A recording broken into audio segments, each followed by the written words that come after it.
Hello, everyone. I'm Anthony Pereira. I'm the director of the Kimberly Green Latin American and Caribbean Center at Florida International University. I'm delighted to begin this webinar, the first webinar between LACC and CPC of 2024. It's on Caribbean Energy 2024 Prospects, Challenges, and Opportunities for Oil, Gas, Renewables, and Environment. And when I think about this topic, and I'm not an expert, so my thinking is simplistic, I'm sure it'll be enriched in our discussion today. I think of at least two imperatives. One imperative is the imperative to transition to net zero, to move into renewables, and all the costs associated with that transition, of course, because it's a massive transition.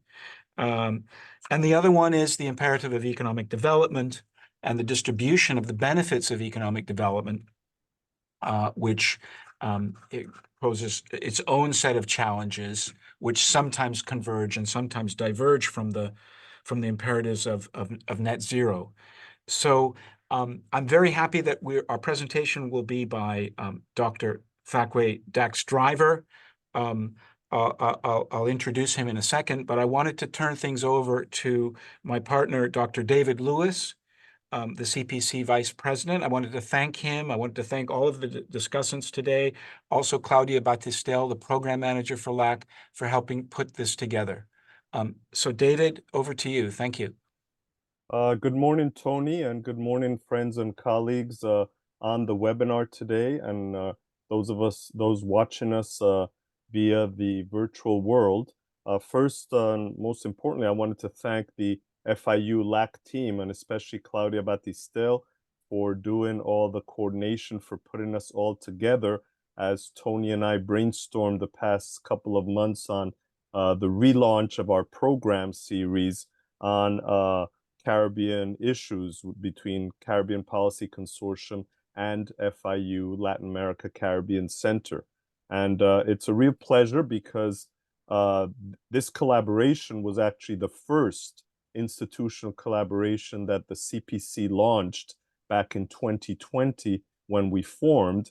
And we're now in our fifth year. And with 2024, we'll be launching a new series later on in the spring on Haiti, and then during the fall semester as well. So we're very pleased that we've re-engaged with FIU on this. In our opinion, in our humble opinion, the top university working on Latin America Caribbean issues, and we're pleased that the Caribbean is a major focus again. Secondly, I'd like to thank and point attention that on this program, we've got two CPC fellows joining us from Trinidad and Tobago, Lorraine Sobers, and Guyanese, but from FIU, Norman Munro. So we're very pleased that we've been able to engage CPC fellows together with the rest of the team, and my friend and colleague in Trinidad, Dax-Driver, and our colleague over in State Department, Shannon Rooney. So we really look forward to this launch now. The energy imperative, as Tony mentioned, is critical for everybody in Latin America and the Caribbean, but particularly for the small open economies of the Caribbean. Even with the great new oil boom and gas boom of Guyana, one of the main challenges we pointed out to for years is the region is still at a major deficit in being able to have 24/7 unlimited energy provision for all of its people. And that remains a challenge not only in the Caribbean, but throughout the developing world. And the mix of fossil fuels as a backbone for many of these utilities, with the new initiatives and imperatives of climate change and the environment with renewables, is a critical component, as well as that of the new technologies that are being developed and how these economies can handle those to really provide, at the end of the day, what is the basic need for people. Do we have power 24/7 to be able to function in the world of the 21st century, which then, of course, goes beyond electricity and power, but into water, into internet, and all the other infrastructure issues to be able to operate.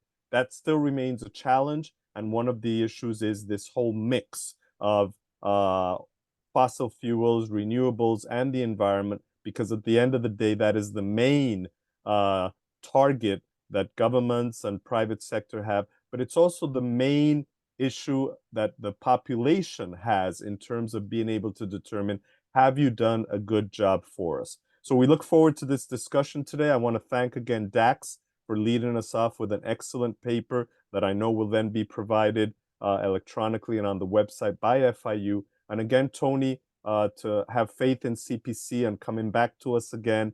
And I'm glad we've been able to launch this and move forward in 2024. So with no further ado, all yours. Thank you so much.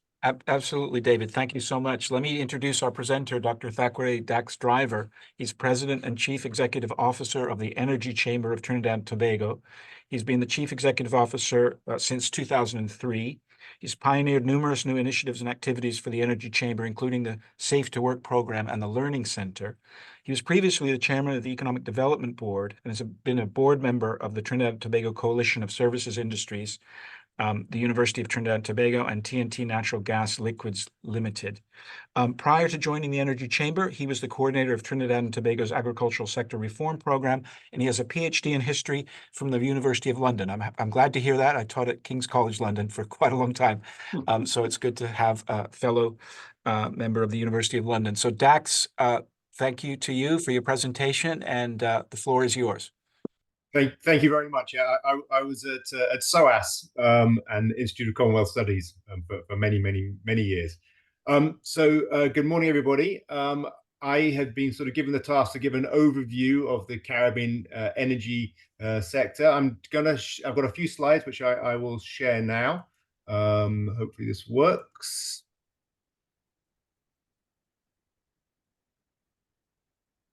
Are my slides showing there? Yes. Okay, great. Okay, so I had a task of sort of giving an overview, and so first one, just being in a university setting, define some terms. When I'm talking Caribbean here, I'm really talking the CARICOM, and really specifically English-speaking CARICOM plus Suriname. So I'm not really addressing Cuba or Haiti or Dominican Republic or Puerto Rico, but really the English-speaking Caribbean, independent countries, and Suriname. But despite focusing down there, this is still a very diverse region with very different countries and very different opportunities and different challenges amongst the different CARICOM nations. We can sort of probably broadly divide. Sorry, let me just move to the next slide. Divide the region into two. Firstly, the countries who are primarily the importers of energy, which is most of the region, are reliant upon importing energy for all of their basic needs. The exceptions are two countries who are net energy exporters, Guyana and Trinidad and Tobago. Guyana with exporting now over 600,000 barrels of oil per day, and Trinidad and Tobago, the sort of traditional producer within the region, very old energy province, been producing oil and gas for well over 100 years, since the beginning of the 20th century, producing oil. Now producing around between 500 and 550,000 barrels of oil equivalent per day, but most of that natural gas, not oil. Oil production in Trinidad is down, so a lot of natural gas. You then have Suriname, who at the moment is marginally imports energy, but that is probably going to change in the not too distant future. They currently produce around 17,000 barrels of oil a day onshore, but they have this huge potential offshore, sort of mirroring what we're seeing in Guyana. So those are the countries who are not net importers, but I would point out that even Guyana and Trinidad and Tobago do import petroleum products. We import diesel and gasoline since the closure of the refinery in Trinidad, and Suriname has its own refinery, so it's not importing as much, but does import small amounts. So I will talk first about those three oil and gas producers and some of the prospects there, then the importers, and then I'll talk about renewables, and then try to get some overall sort of thoughts on some of the challenges. In terms of the prospects in oil and gas, obviously Guyana has, just enormous potential. I mean, this is the growth of the oil industry in Guyana in the last decade is unprecedented. The speed that this has happened, the quality of the resources, these enormous reservoirs, they've just accelerated so quickly. There's never been anything quite like it in the global oil and gas industry.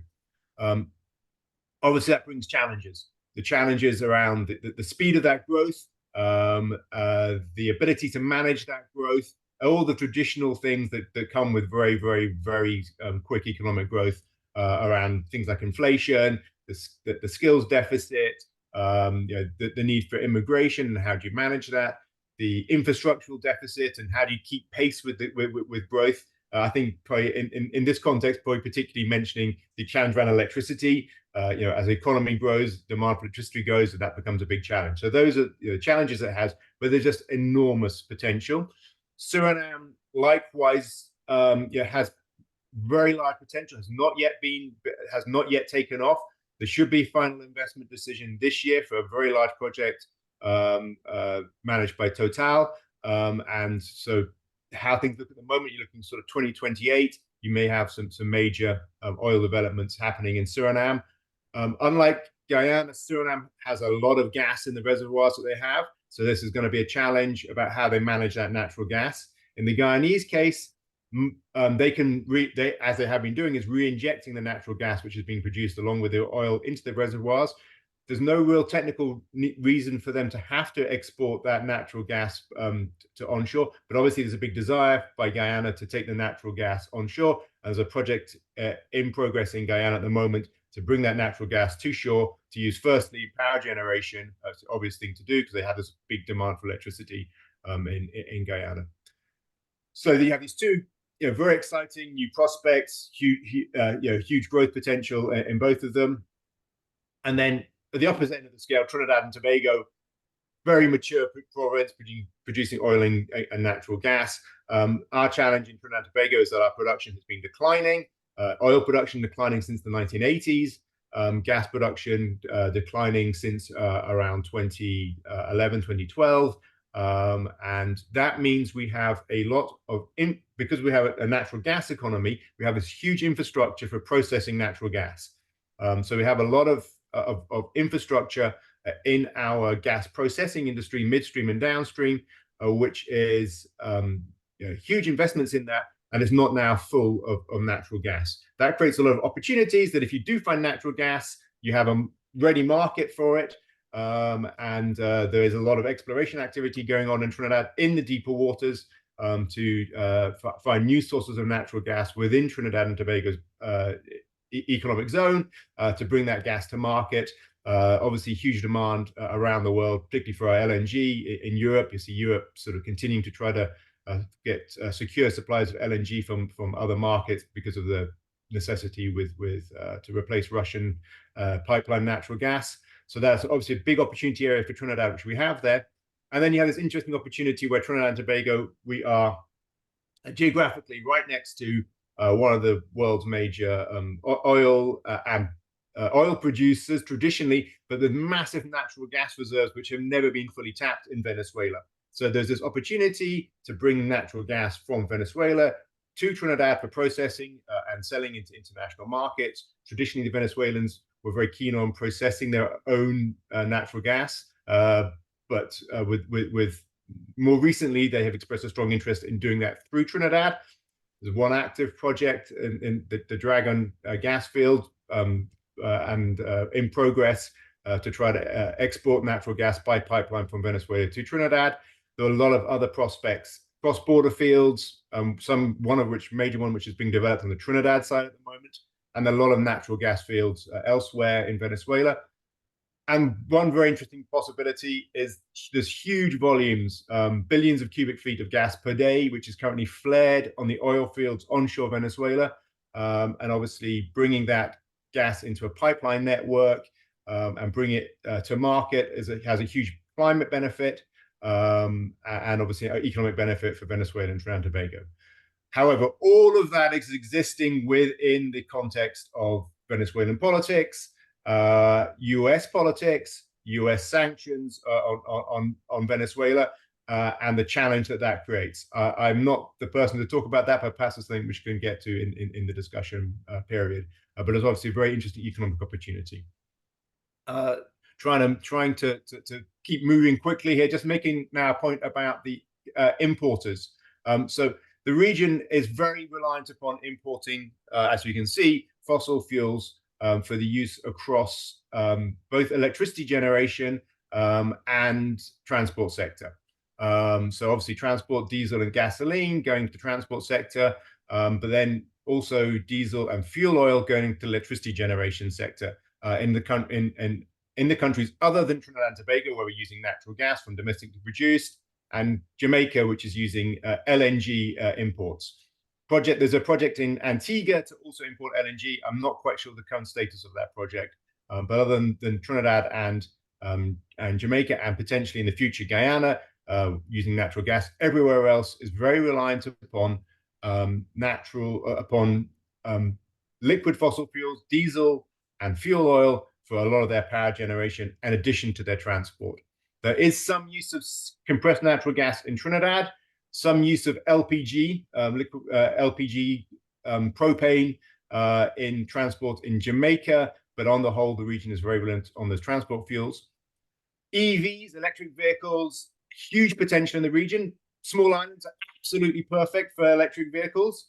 Makes very good sense to get as many electric vehicles as possibly we can. Range is not an issue in a small island. You can charge at home.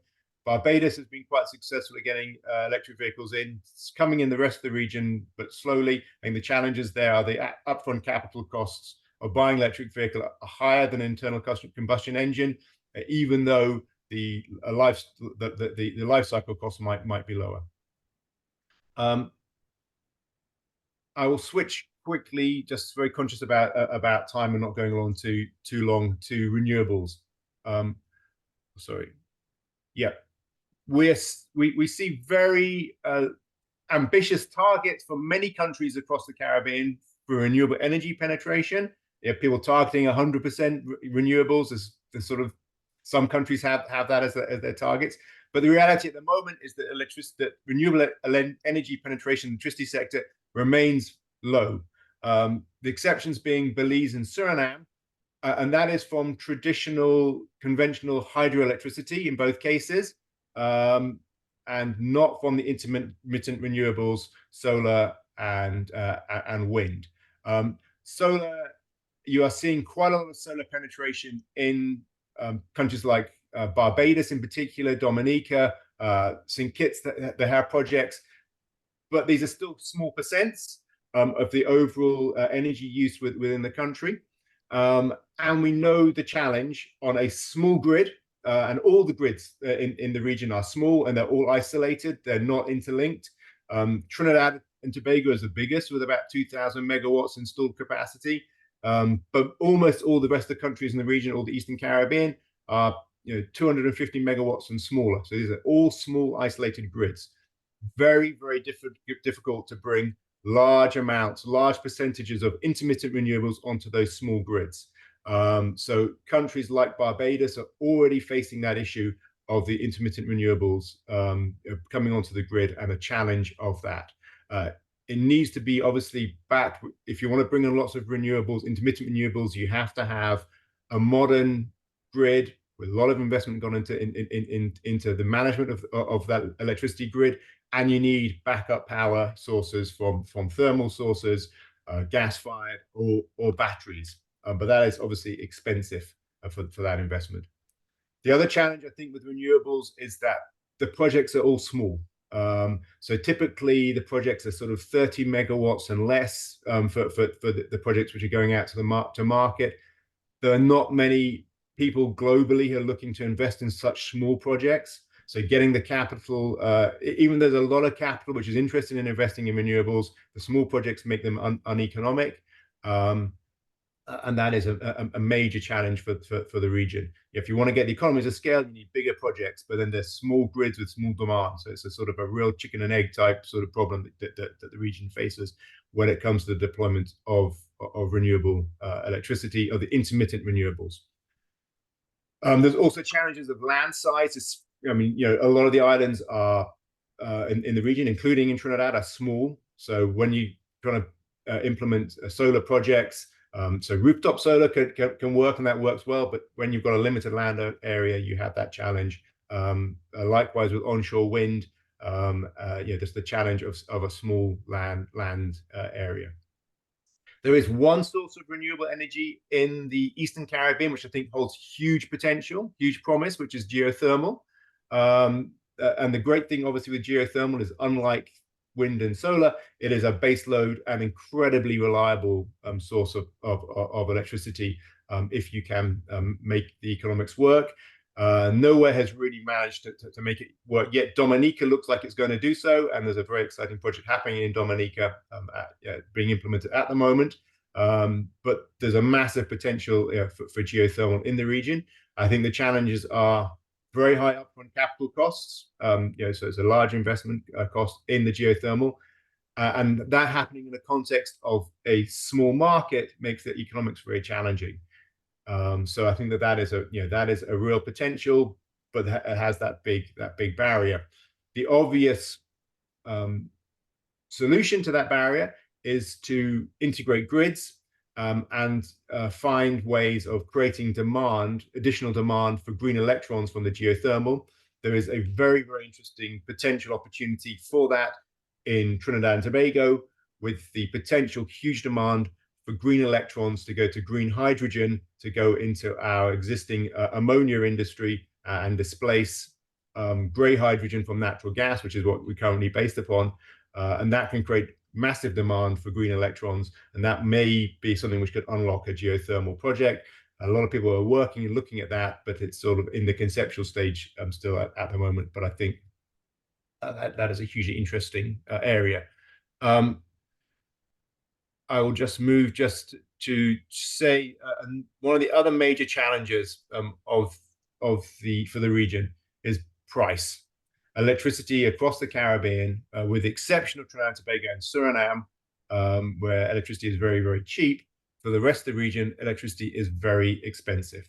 This is a big challenge for everyone's economy. It means that people are, makes diversification into other industries very difficult. Even makes investing in even in tourism, it becomes difficult. In the service industry, if you have these very high electricity costs, you're competing against places with much lower electricity costs. So the cost of air conditioning in hotels becomes very, very expensive. This is a major challenge for the region. There's always, I think, an expectation from populations that renewables should decrease the price of electricity. But we know that it's not really working in that way, given the challenges we spoke about before. People, I think, obviously feel renewables should decrease it because the sun is free and the wind is free, but we know the challenges of implementing projects on these small grids. So that issue of electricity pricing, I think, is crucial. One of the ways I think that the region could think about trying to address that is through natural gas. Small-scale LNG as a route to try to bring down. I mean, it's not going to reduce prices down to the level of Trinidad prices, but it could help give some stability to electricity pricing. So I think that there is an opportunity with small-scale LNG to do that. Jamaica has had some success in bringing LNG. LNG coming into the region at the moment is all high-priced LNG, unfortunately, but there might be things that could be done to try to reduce that price and give some stability to LNG pricing. Then works as a good backup for the renewable energies, which we obviously still need to pursue bringing those on into the mix. I will conclude just with a few words around just some challenges and opportunities on a sort of a more macro level around energy transition. I think one of the biggest challenges is the whole issue of strengthening grids, modernizing electricity grids, and the institutions to manage the industry across the region. I think this is a major area where there has to be a focus. there tends to be often focus on infrastructure and strengthening and projects, implementing renewable energy projects. But I think there's a big need to strengthen the institutions to manage the industry, and I think that is an area where we need to put a lot of effort. In terms of the grids, I think there's big opportunity, obviously, to modernize grids. We need to do that if we're going to bring on intermittent renewables across the entire region. And there's opportunity of integrating grids as well to make a bigger grid across the Caribbean, and the potential in that creates them to bring new sources of energy into the mix. On integration as well, there's the age-old issue around regional integration, the full implementation of the CARICOM single market and economy, the free movement of people around the region. We see commitments from governments to implement this, and it never quite happens. Lots of promises, but that I think really could help deal with the issue of skills, because there are skills gaps in many of the countries in the region, ability to implement projects because of the lack of skills. So free movement of people, I think, is a big way to address that. That also then helps with the free movement of equipment. Obviously, you need equipment to implement projects, and if you can move that around the region more easily, makes all of those projects more feasible, and obviously the movement of capital as well. So I think that regional integration is a big thing we should be putting a focus on. I just wanted to say just a word on fossil fuels and renewables. There tends to be, I think, in a lot of the international environmental movement, this sense that we've got to stop fossil fuels and move to renewables. That is just not really feasible in the Caribbean with the structure at the moment. It's an and conversation, not an or conversation. We need to focus on how do we reduce the carbon footprint from our fossil fuel industries, reduce the carbon footprint from in the electricity sector, from displacing diesel with natural gas. These are all the sort of things which need to be happening. And if you set it up as an opposition between fossil fuels and renewables, then I don't think that's very helpful. And the other point is that one size does not fit all. The pathway of track for the energy transition is different in the different countries across the Caribbean. And if you start thinking one size fits all, and there's one solution across the region, I think that then we will not get to around the transition. It's a very different transition in Trinidad than it is in St. Lucia. It's a very different transition in Guyana than it is in Jamaica. And so we need to take that into account, and we need to have smart policies that are meeting that different stage of where people are at and the different challenges which different countries face. I think this decision, which we've seen from some of the international development agencies about refusing to touch fossil fuel developments of any nature, I think is not helpful. I think that we need to work on fossil fuels and renewables. And if we do it that way, then we can find solutions. If we create a very strong sort of line between the two things, then I think that we're going to be shutting off opportunities for decarbonization of the industry. Final point I'll make is that I think there's been a bit of a tendency to only concentrate on climate as the only environmental issue. There are other environmental issues we need to think about and be very conscious of as well. Issues around pollution. There is a lot of pollution created by internal combustion engines in the cities in the Caribbean, and it's obviously not Delhi type situations, but nevertheless, there's respiratory problems created for people living close to highways, and the mental health issues around congestion of people being in cars for a long time. So I think that there's a whole sort of issue around environment and health, which we have to take, which intersects with the energy sector, which we have to also take seriously. We've seen the impact of oil spills in the region. Just recently, a major oil spill in Tobago, because liquid fossil fuels are being moved around the region, and there are alternatives. Natural gas is a better alternative, less damaging if is an accident, or then fuels like methanol, which could be, I think, a really good alternative fuel, natural gas derived methanol at the moment. In the future, perhaps green methanol from biomass, which the great thing with something like methanol, if there is a process safety incident and you do have a spill, it is much less damaging to the environment than fuel oil or diesel. So those are also things I think we need to think about the environment, not just climate change, but other environmental impacts. I hope I haven't gone too far over my time. I will stop there and look forward to commenting again in the discussion period. That's fine, Dax. Thank you. You've given us a lot to think about. There are a few questions there, and there'll probably be some other ones coming in. I wanted to introduce our first commentator. That is Dr. Lorraine Sobers. She's a Fulbright scholar and lecturer at the University of the West Indies, St. Augustine campus. Dr. Sobers has a BS in chemical engineering and postgraduate degrees, MS and PhD in petroleum engineering. She has 19 years experience in the energy sector and specializes in geologic CO2 storage. Dr. Sobers is a fellow of the CPC, so Dr. Sobers, the floor is yours.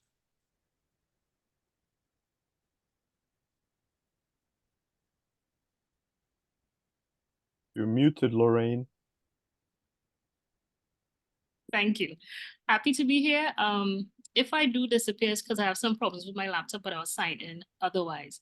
I'm going to go through the paper and I'm going to quote Dax's draft paper, and I hope it encourages you to read the entire paper. And I'm just going to share my thoughts. First, I want to say that I generally agree with Dax. There's some ways I think that we should go about things a bit differently, given some of the points that he put across.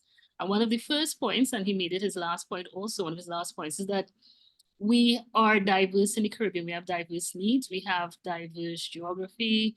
We have diverse resources. And that is across the Caribbean. And even within islands, there are diverse opportunities and needs related to energy and energy transition. So I'm going to build on that and ask the question, are all renewable energies technologies a good fit? Dax pointed out that the countries in the Caribbean have ambitions for renewable energy, but we're not meeting those targets. Year on year, we fall far short of those targets. Dax said it's relatively modest. We actually, as a region, are falling quite short of our renewable energy targets. And I think the reason for that is because we do not have a right fit for the renewable energy technologies that we choose to adapt. Mainly, we have small markets and we need solutions that are suitable for small markets and small end use. And I think this is the point that the region needs to take into consideration. We have small isolated grids, and we're choosing to focus on intermittent renewables such as solar and wind. Those are not the only ones. And when those don't work for us, we look towards battery storage, which is expensive and which also needs to be imported. Developers are looking for large projects. We have small markets. We need small projects that work for the Caribbean. We want to reduce electricity prices, and the usual selling point for that with renewable is like, we have free sunshine, we have free wind, but the technology is not free. Maintaining it is not free. Assembling it is not free. Okay, we have to pay for all those things. So the size of most of the Caribbean markets also means that they often suffer from a lack of expertise. And the exception for that would be Trinidad and Tobago with more than 100 years experience in engineering and technology and that sort of thing. So in addition to the equipment, we need people to implement this technology. And so that also has to be a component of a good fit. The paper points out that in the case particularly for power generation, for electricity generation, that the status quo for utility companies has been in place, and that means that it's more difficult to innovate and to see things differently and to do things differently. And I think this is what we need to break away from. The integrated utility model that is combining generation, transmission, distribution, all within one company often means one way of thinking. And the one way of thinking is we need to generate big and then step down as we transmit and step up as needed. That's how we distribute electricity. And we're trying that same approach with renewable, and I don't think that is the best fit for the Caribbean situation. I believe we need a new unifying ideology. On one hand, the small utilities in most countries in the region have not had the financial clout. And then on the other hand, for renewables, small utilities in most of the countries in the region have not had the financial clout to be able to sign long-term supply contracts needed to secure LNG supplies. But then on the other hand, there's an aggressive move towards renewables. So we need to unify our position on renewable and fossil fuel that suits us. And so that's mentioned wind and solar several times, but there's water everywhere. And I took this from a previous webinar that was done through CPC by Dr. Legina Henry, and she pointed out that the Caribbean is more water than land. Dax pointed out we have limited land space. We cannot afford to have very large solar farms taking up agricultural land. We just can't do it. So we should not be overlooking wave energy. We have the Caribbean Sea and the Atlantic Ocean. So for many islands in the Eastern Caribbean, there is one potential source. Dax says, and Dax, this is where I disagree with you. I think we need to look at wave energy again. Geothermal is also good, but it's still coming in that thinking of big generation, and then you distribute down the line. So Dax spoke quite a bit about integration in the region, and it caused me to think how can we integrate, and this would be something good for us to discuss. How can we integrate our energy needs when we have diverse needs, diverse conditions? I was on a panel at the Caribbean Energies Investment Summit in Barbados last November. And the interesting thing is, for my panel, about 3 of us, without speaking to each other before, proposed that we look at smaller approach. We look at microgrids and nanogrids. And we don't look only at on a country level, but we actually look on a community level. For islands, we know there's a leeward side and a windward side. The windward side, of course, that might work much better with wind energy. The leeward side, not so much. And so that thinking of community-based or smaller sub-grids, nanogrids and microgrids, that might actually suit us more. 3 of us came up with that without talking to each other before. And so this focus on larger markets, meaning that we have more efficient projects, I think we need to reconsider that in light of the current technology. So this is my position, and I would love to hear from the rest of you, is that we need to rethink renewable in the sense that we have to use the right technology for us. I don't know if most of you all know, solar, the current solar energy technology, I have nothing against solar, it's just the technology in its current form is not best suited for us in the Caribbean. Did you know that the optimal temperature for solar panels is about 26 degrees Celsius? What time of day do we have 26 degrees Celsius in the Caribbean? Typically, it is at night. So for the net importers, I think they need to consider this. That is not, we need to reconsider the adoption of renewable energy because we have free wind and we free air. So what do I suggest? I suggest that the policies that we adopt should not support the importation of renewable energy that does not align with market size, that does not align with end-use application, climate change protection. So we say, oh, we are more susceptible to hurricanes. How does our adoption of renewable energy technology tie into that? What we're expecting, more hurricanes, increase in sea level. How is our technology aligned with that? Societal needs and socioeconomic development goals. I believe that greater emphasis is needed on the research, development, manufacture, deployment, and acceptance of suitable technology. I list it all because I want us to see that we have outsourced research. We have outsourced development. We have outsourced manufacture. And now we're trying to deploy and get the region, which is falling short of its objectives, renewable energy objectives, to accept and deploy these things for sustainable development. I want us to look at biofuel. There are people doing work on sargassum and microalgae. I want us to look at wave and tidal energy. I want us to look at hydropower, and there's hydropower in the area of micro and nanogrids. We don't all have to have massive reservoirs like Guyana and so on. And so with that, I end, and I look forward to the discussion. Thank you, Dr. Sobers. We'll move on now to our second commentator, is Dr. Norman Monroe, who's a professor in the in the College of Engineering and Computing at Florida International University.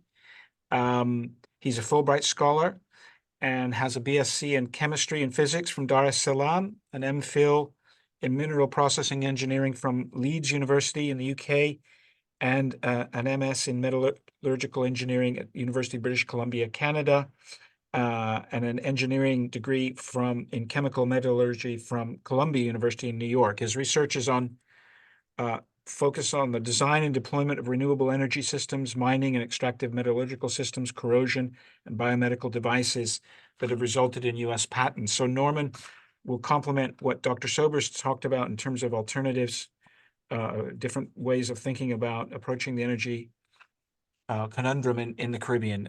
Norman, the floor is yours. Thank you, Anthony. It's my pleasure to speak today. And I'm going to be talking about, I'm hoping you're seeing my screen. Yeah, we can see it. Okay.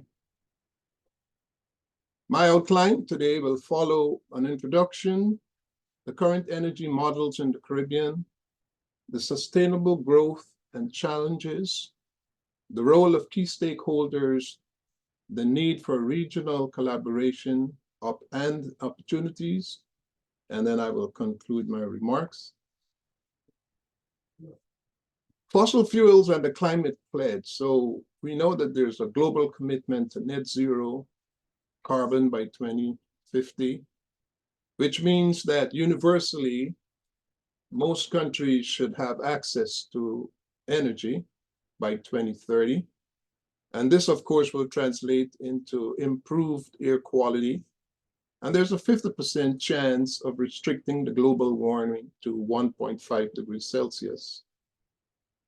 So I'm going to focus on the three leading oil and gas producing nations, namely Guyana, Suriname, Trinidad and Tobago. If you look in terms of population and size of countries, this table kind of illustrates some glaring statistics. You could look at the percentage growth from 2010 to 2021 in terms of billion US dollars. And when you compare those three countries, you can see the rapid growth of about 134% for Guyana. That's the most startling revelation there. I want to turn to the three countries' energy models. And this slide basically illustrates some glaring statistics as well.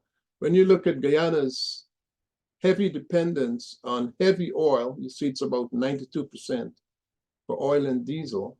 It's about 7% for biomass, and renewable sources from solar and hydro. Although hydro has a great potential, it hasn't been developed to any significant extent at the present moment. But what also stands out here is the urban population access to electricity. It's only about 88, 89%. And in the rural sector, it's just about 80%. So there's need for improvement there, and steps are being made. Another interesting statistic And Dax, as well as Lorraine, talked about the cost of electricity in the region. If you look at Guyana's, you'll see for residential, it's about 20 cents per kilowatt hour, but commercial, it's about 27 cents, and for industrial, about 24. And so that impacts investment and for companies to be very competitive in Guyana. When you look at Suriname, Suriname has done well in terms of urban population, access to electricity, 100%, rural is about 91%. You see that most of its electrical generation is from hydropower. And look at the electricity rates. For residential, it's about 0.4 cents, commercial 0.07, 0.8, 0.7 for industrial as well. So it shows that Suriname would be competitive if it were to industrialize.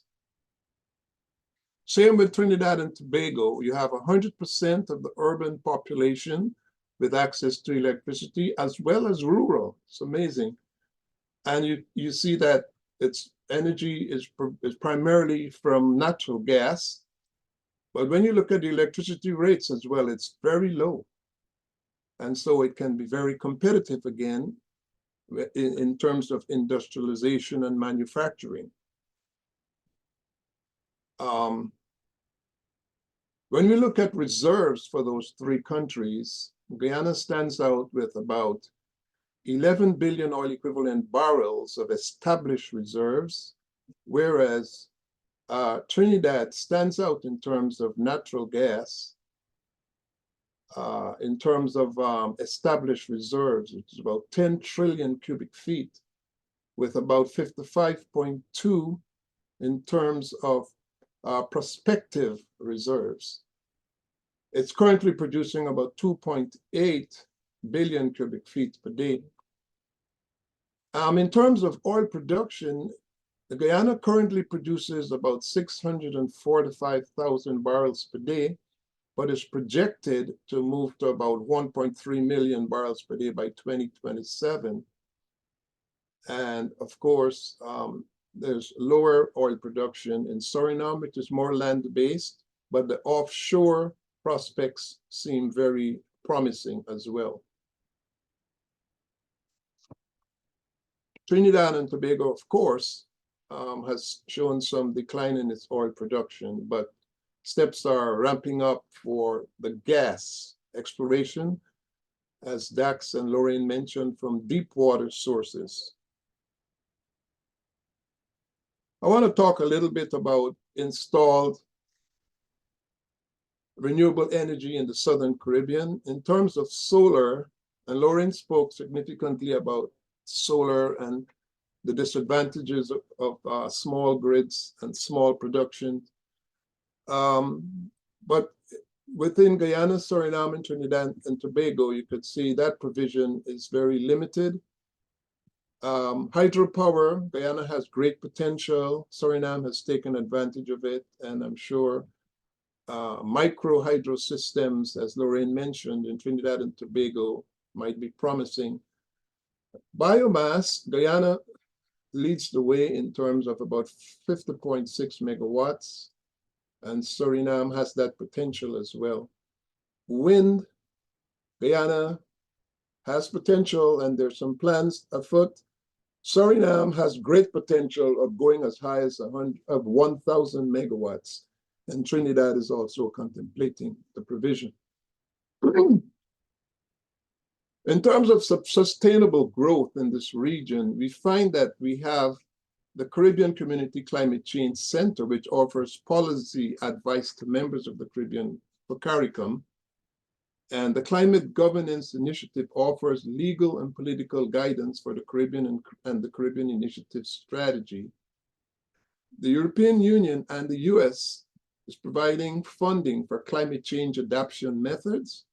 And the Joe Biden administration has established the US Caribbean Partnership to address the climate crisis in terms of the PAC 2030. But there are challenges, especially for small island development states that have been advocating for funds for at-risk nations. And the climate finance challenges faced by the SIDS, they simply don't qualify for low interest loans. And then you have high insurance premiums from the World Bank's Caribbean Catastrophe Risk Insurance. And efforts to mobilize the funds have fallen short due to the departure of many international banks. Therefore, Caribbean nations need more significant support to address the climate change and its impacts. But let's turn to the role of key stakeholders. And I know governments in the region have many initiatives such as net metering and smart meters, tax reduction exemptions, better interconnection, tax credits. Most institutions and companies are moving to better energy efficiency standards and looking at the building codes, etc., to reduce energy consumption. And there's some prospective initiatives such as the green public procurement that fosters low carbon footprints in their activities and minimal environmental impact in all of their activities. Existing and development of feed-in tariffs could promote energy credits and their public demonstration policies to promote renewable energy. And finally, appliance labeling could bring about public awareness and acceptance. The Southern Caribbean can take examples from nations such as Denmark, Germany, Uruguay, and Norway that have significant renewable energy provision. And the governments and power utilities in the Southern Caribbean have implemented several measures to improve the energy efficiency of the companies within their countries. But companies such as ExxonMobil, BP, Shell, and Chevron have specific strategies for meeting the goals set out by the United Nations and the Paris Agreement. Well, let's talk about some engagement strategies for sustainability and challenges. Guyana, for example, has a European Union Forest Partnership targets for sustainable management of 12.5 million hectares of forests, increase the protected and conserved area by 30% by 2030, to increase forest-related jobs, to maintain a deforestation rate by 0.1% per annum. However, there's no clear statement in terms of acquiring carbon credits for reforestation. But there's some petroleum activities. There's a bill that provides the legal framework to ensure net zero commitment and carbon storage and carbon dioxide sequestration technology. There's no time-sensitive climate action funding, and so these are sustainability challenges. There's no holistic commitment to the climate crisis for indebted nations. And although there's talk of relocation of cities, for example, Georgetown in Guyana to higher ground, you know, these are because of sea level rise, and these are issues. And the carbon footprint increase for developing nations will occur as they embark on enhancing their infrastructure, etc. Now I want to focus on opportunities for regional industrial development. There's going to be, or there is, a global demand for ammonia and fertilizers, and this can be a driver for collaboration. Trinidad and Tobago is offering its 10 ammonia plants, 7 methanol plants, and 4 LNG facilities to process natural gas. Hydrogen production by catalytic pyrolysis of natural gas and electrolysis of water using renewable energy can be pursued. You can obtain byproducts such as graphene or carbon nanotubes that can be used in the production of cost-effective photovoltaic cells. Other byproducts from the catalytic pyrolysis include biochar and ammonia. Biochar, I may add, can be used in the agricultural sector because it's also a carbon sink, carbon dioxide sink. And added value products should be pursued, especially from minerals such as aluminum from bauxite, semiconductors and solar panels from quartz, and lithium from spodumene that has been discovered in Guyana. And I see no reason why the refining of gold cannot be conducted in Guyana and the gold held in Guyana. Like China is now the largest producer of gold, and they keep that gold as a reserve. So Guyana should be doing the same. And I talk about hydrogen from renewable energy. Right now it costs about $5 per kilogram, but it is projected to cost $1 per kilogram within the next decade, the 1-1-1 paradigm. And so industry has projected a potential 2.5 trillion global market for hydrogen technologies by 2050. In terms of time, I'm going to skip these slides and talk about how we can achieve regional collaboration. The Guyana-Suriname oil and gas basin will become one of the 10 most prominent producers in the next decade. And so Guyana and Suriname can continue to advocate for zero carbon economy, despite the fact that they're producing oil. The Caribbean Energy Alliance between Guyana, Suriname, and Trinidad and Tobago has great promise. And in conclusion, I would like to say one challenge is that none of the Southern Caribbean countries can independently provide all the human resources needed to address the climate change problem effectively. However, we have a regional mechanism, which is CARICOM. And CARICOM provides a regional mechanism to support sustainable activities at the national level using affordable and reliable arrangements. But there's also a global responsibility.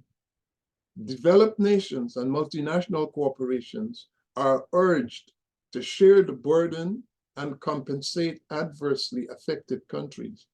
The United States and China, as significant greenhouse gas emitters and economies, are called upon to take a leadership role in addressing climate change, both as a moral obligation and to support transformation. And so for us to have a sustainable future, it is only through active engagement, knowledge sharing, and resounding regional collaboration can we effectively advance the path to net zero carbon. And so I conclude, and I thank you for your attendance. Thank you, Dr. Monroe, for that global regional perspective, and also the comparative information that complements the other comments. I do want to get to our questions from the people on the call. They've been putting questions in chat, but our third commentator will be Ms. Shannon Rooney. And I wanted to turn the floor over to her before we get to the questions and comments, which I think we'll have to do sort of in the round. Well, I'll just rather like throwing spaghetti against the wall, I'll put out all these comments and questions, and you'll be able to select as we go round. Shannon Rooney is a Foreign Affairs Officer coordinating Caribbean engagement under the U.S.-Caribbean Partnership to address the climate crisis 2030. That's the PAC 2030 that was mentioned previously.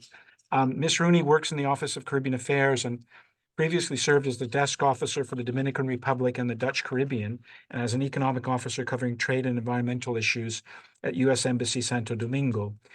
Prior to joining the State Department, she worked at various government and nonprofit organizations, as well as she served as a Peace Corps volunteer in Paraguay. She has an MA in International Development from American University in Washington, D.C., holds a BS in biology from the University of Oregon. So, Shannon, the floor is yours. Thank you so much. First of all, I just wanted to thank David Lewis and the Caribbean Policy Consortium and Dr. Pereira of the Latin American Caribbean Center and at FAU for organizing today's event. It's been a great discussion so far, so thank you for including me. So we've already covered many of these issues today, but as many of you know, aside from their beauty, one of the things Caribbean countries have in common really is their vulnerability to frequent and costly natural disasters. In the Caribbean, a single hurricane strike can be catastrophic. For instance, Hurricane Maria is estimated to have cost Dominica 225% of its GDP and Grenada 200% of its GDP. Hurricane Dorian in 2019 caused monumental damage and loss of life in the Bahamas. Climate change is making Caribbean countries disproportionately more vulnerable to climate risks, such as sea level rise, warming temperatures, deforestation, frequent, stronger, more extreme weather events. This past Atlantic hurricane season is getting stronger and more active. We have totaled 20 named storms just last year. That means 3 of our 4 busiest storm seasons in all of recorded histories have happened in the past 4 years, which is really a devastating trend that is a challenge not only to the Caribbean, but the United States. Additionally, as our presenters have indicated, Caribbean countries are highly dependent on fossil fuel imports to generate electricity. The region spends more than $7 billion annually on imported fossil fuels. That dependency makes the Caribbean highly vulnerable to external shocks like spikes in crude oil prices and supply disruptions. And of course, in recent memories, all of our disruptions between supply chains from the global COVID pandemic and following the Russian invasion of Ukraine. Caribbean economies also rely heavily on sectors sensitive to weather, such as tourism and agriculture. And the capacity and resources to manage the risks associated with these sectors are limited. Recurrent natural disasters and rising sea levels pose perpetual threats to agricultural and coastal areas. The Caribbean bears a substantial economic burden, as we've been discussing, for these natural disasters. And for some of these countries, the damage well exceeds the size of their economies. This is why the US government aims to help Caribbean countries accelerate their clean energy transition and really enhance their energy security. Recognizing these challenges, Vice President Harris launched the US Caribbean Partnership to Address the Climate Crisis, or PAC 2030, at the Summit of the Americas in Los Angeles in June 2020. From the beginning of this partnership, our objective with PAC 2030 is really for it to be a true partnership with our Caribbean partners. After the summit, we set up working groups. We sent representatives to visit partner countries to hear what was most pressing to Caribbean governments and find ways the US government could add value to this discussion. As a result, we've developed a holistic, comprehensive approach in helping Caribbean countries meet their bold and ambitious renewable energy targets and find ways the United States can continue to provide technical assistance to achieve these bold goals. We essentially developed a 4-step approach in PAC 2030, but we're in government, so we've called them pillars. The first one is just recognizing the need for financing. Our previous presenter, Norman, had indicated the challenges that many of these SIDS countries have on getting access to development financing.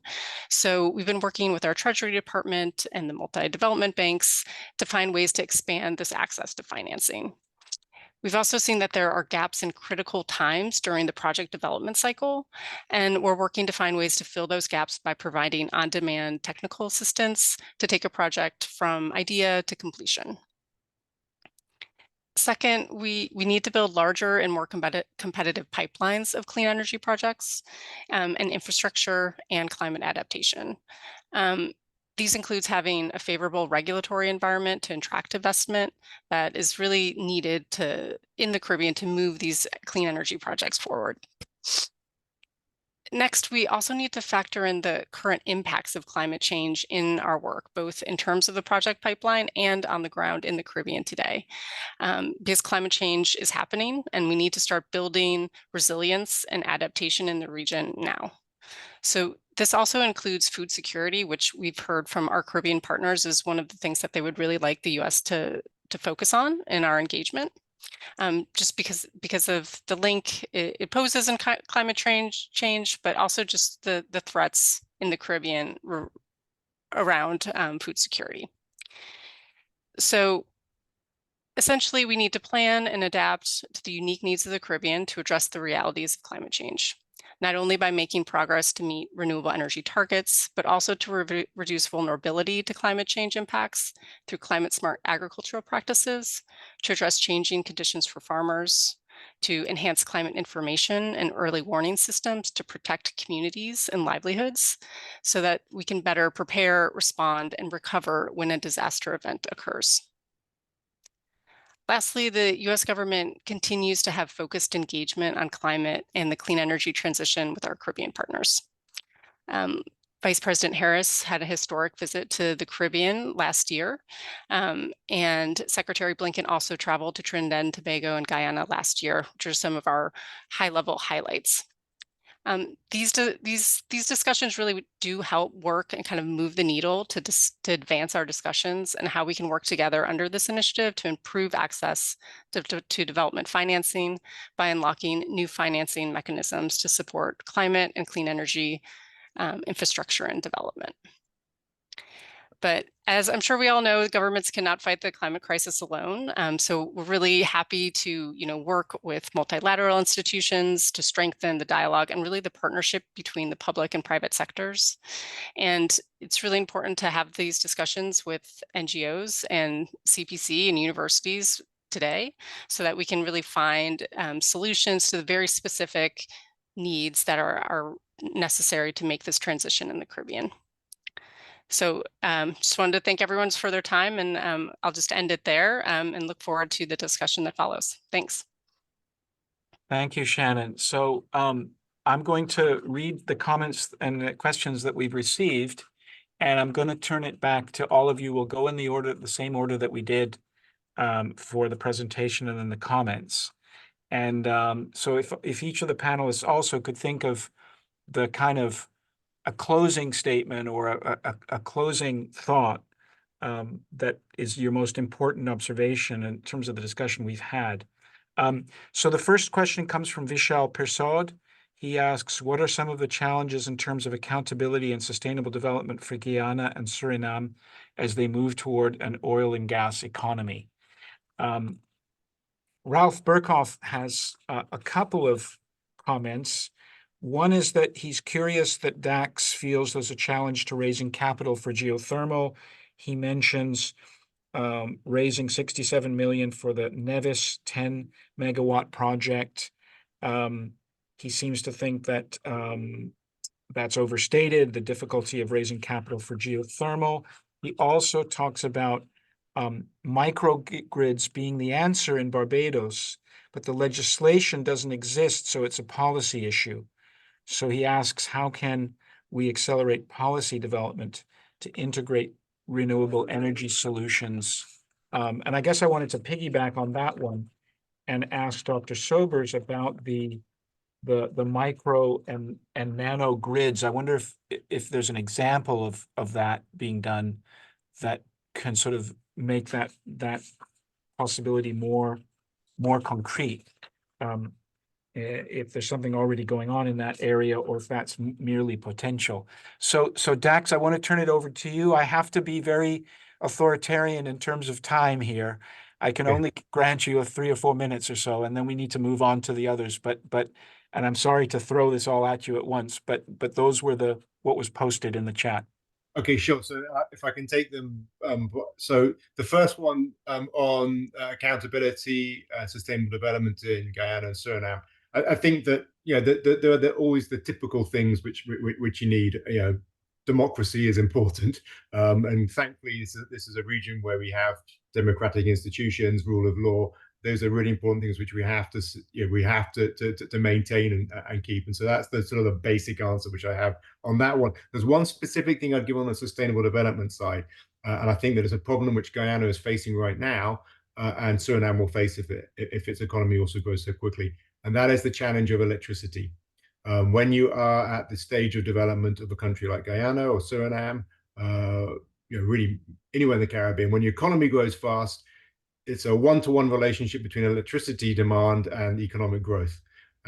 So that's something which is going to happen if your economy goes quickly. So you've got to plan for your electricity generation based upon the fact that your economy is going to go fast. And Guyana has fallen a little bit behind in that. They're now having to struggle. They're bringing in a power barge, which is an expensive way to produce electricity. They have this gas to energy project. I mean, exactly what they should be doing, putting the natural gas into electricity generation. But you have to plan early. So I think that for Suriname, I think you look at that lesson and say, okay, if we're going to have this project bringing in oil by 2028, let's plan our electricity grid expansion to take care of that. And the other one I'd mention, a big mistake we made in Trinidad is subsidizing fossil fuels for transport. So we have a appallingly bad public transport system, and everyone is in cars. Georgetown is facing that same problem now. I've been talking to people in Georgetown about it since 2015, but yet it seems to be sort of going down, not a route of planning public transport. So those are just two things I've mentioned: electricity, public transport. Don't subsidize fossil fuels for transport. It gets you into a lot of trouble. Subsidize public transport, that's just one thing I really believe in. On the so the question about why I'm curious, why I think that the capital has been a problem. I guess I've just looked at geothermal projects in the Caribbean for over 20 years, and there's a lot of promise, and they don't always come to pass. I mean, I remember Nevis, West Indies Power in Nevis seemed like it was going ahead. They came to Trinidad to find people to come and drill wells for them, and then 2010 global financial crisis, everything went south. So I guess that I'm always just, until I actually see the projects happening. I know there's been great news advances in Nevis. An MOU has just been signed. I don't know all the full details of that. So huge potential. I really hope these things come off. I think the geothermal is a fantastic opportunity. I just hope that some of these things close. Dominica seems to be making really good progress at the moment. And of course, I think that this tethering it to green hydrogen is wonderful. It's a fantastic concept, and I think it can I have a huge optimism about that. But there's always a lot of slips between promise and execution. So let's hope that these things do happen. On the microgrids and I think that legislation. I mean, just yes.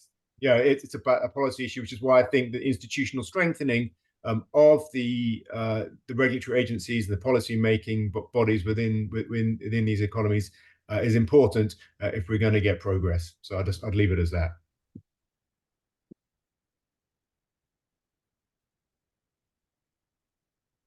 Okay, so I will leave it there. I think regional integration, institutional strengthening, getting the right approach for every economy. Those are the things we should be working on. There's a great opportunity for everyone, for experts to talk, and I think that these sort of opportunities are what we should be pursuing. I would just put a plug in. 10th of June, we have a really great conference in Trinidad on the Caribbean Sustainable Energy Conference, when we're looking at many of those issues. So if anyone wants to come to Trinidad on 10th of June, please, we'd love to have you.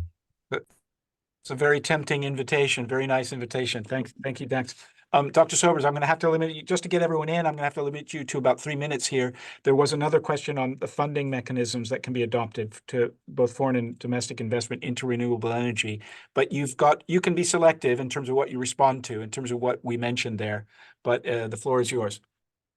Yes, the question of whether it's more potential or possibility, or it comes back to research and development and manufacturing. I don't know if you all have seen, we would have these standalone panels, solar panels with wind power generation, and that's suitable for rural areas and so on. I think there's a manufacturing opportunity for the region, because this type of micro and nano grid and so on works well as a backup on a domestic case and for rural areas around the world. There's energy poverty in different parts of the world, and if we can produce something that people can use, whether it's domestic or rural or whatever, that is the economy of scale that we would capitalize on, manufacturing lots of small units. And hydropower is old technology, and I think it's more likely to have people in every island being able to maintain, operate, and so on. And I'll just end it there. Thank you. Dr. Monroe, it's your turn to respond. Yes, I'd like to focus on the need for regional collaboration, and simply because the Caribbean is particularly vulnerable to climate change due to its exposed location, relative isolation, and in some cases, small countries. And some Caribbean countries could eventually become uninhabitable due to the high coastline to land ratio. There's a lack of technical human resources, and will be the case in Guyana, I know for sure. And adequate funding to combat climate change will continue to be a problem. But I would like to focus on food security, because I think agriculture will have to play a major role, because Guyana and Suriname can become the breadbasket of the Caribbean in producing all the food needs, agricultural needs. I see manufacturing as something that all of these countries should embark on in terms of having added value products and not just be a supplier of raw materials. Too long have we been exporting raw materials and not developing industries. But once you can reduce the electricity or energy cost, now you can compete globally with industrialization. And so Suriname and Trinidad could focus heavily on industrialization and manufacturing because of the low energy cost, and pursue green hydrogen. I don't have the time to talk about geothermal, but that's something that I've thought about between St. Lucia, Dominica, all of those countries along the volcanic region, utilizing a link for green hydrogen. It's something that should be pursued. And Suriname and Trinidad can utilize their human resource and low energy costs to assist in manufacturing and spearheading the regional collaboration. So I'll close on those thoughts. Thank you, Dr. Monroe. Shannon, do you have any thoughts in terms of what was commented on and the questions that we got in the chat? Sure. One thing I would highlight under PAC 2030, PAC 2030 covers both CARICOM and the Dominican Republic as part of our partnership. And the other, I guess, the one thing I would also mention is that through our power sector program, we're helping with the Dominica geothermal plant that is, I think, a 10 megawatt power plant that a U.S. company, Ormet, will ultimately be running. I think there's a lot of promise there. I think for us, what we see is where the U.S. government can add value is really help with the kind of institutional capacity and institutional building that the Caribbean countries have been asking, not just in for the regulators and other areas in which we can essentially help build that capacity to kind of bring Caribbean countries into the clean energy transition. Let's see what the other questions. And so I also completely agree with microgrids. I think they're an interesting option, particularly given the small islands of many of these countries. But I think one of the other presenters also mentioned the need for kind of grid modernization. As people move towards more renewables, we have to take into effect, what does the grid look like? How are we upgrading our transmission lines, not just for the new energy mix, but also for climate adaptation? How are we situating our infrastructure to be able to really tackle the fact that there will be sea level rise and there will be climate impacts in the future? Thanks, Shannon. Because one of the things I hear from the panel as a collective is that there's a sort of delicate balance to be struck between making use of local conditions and the specific conditions in various parts of the islands to do things on a local scale. But also there's a crying need for collaboration, for cooperation, for economies of scale in some other areas. I mean, it's an interesting balance. You've made both of those points, and I think they can be complementary, but they can also create possibilities for mistakes and conflicts and so on. I should say what David Lewis said at the beginning of our webinar, that we will make the paper by Dr. Driver available. It's called Caribbean Energy 2024, and I think it's good food for thought for people who are working in this sector. And And really, just because of time, I want to turn things over to my partner in this initiative, David Lewis, for his final thoughts, and maybe looking forward to our next webinar next month. Thank you, David. Thank you, Tony, and thank you all. I think we started out a few months ago with this challenge of how do we cover all these different issues and make them compatible, as opposed to, as Dax mentioned, one or the other. And I think we've succeeded in blending that and component that he suggested because of the sui generis nature of the Caribbean energy markets and economies. So thank you all for making that possible. I'll just go back to one of our initial comments, and at the end of the day, something we've been working on for various years now, particularly in the Guyana space, which is that we still have a challenge, and it's even growing now in developed economies, of how do we develop the electricity, energy, grid situation, not only to supply, but also the concept of energy and electricity and power now as a public good.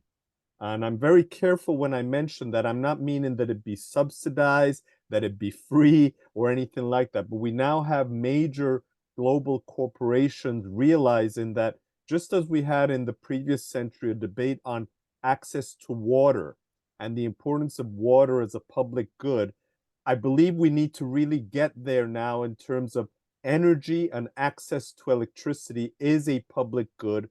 And we need to figure out, with all the components, public, private, civil society, and so on, how do we make that work?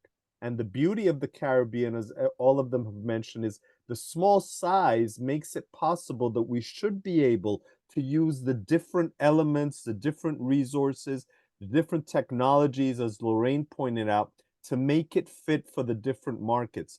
At the end of the day, we're not even talking about 30 million people, even if we include Haiti and the Dominican Republic. And just for the English-speaking Caribbean, which Dax focused on, barely 6 million. I think it's a matter of infrastructure logistics. I'm glad that Shannon pointed out the regulatory capacity needs, because that is very big.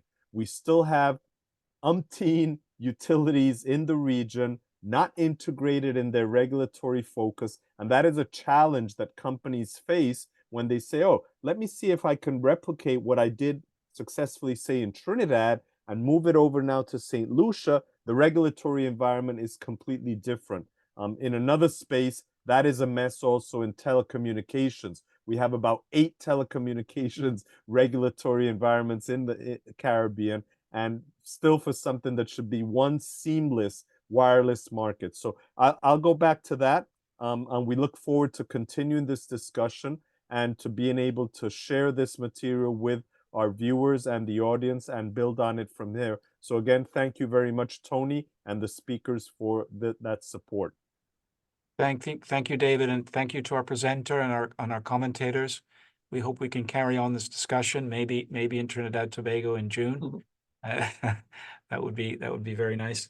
And thank you to everyone who connected with us and followed along with this webinar.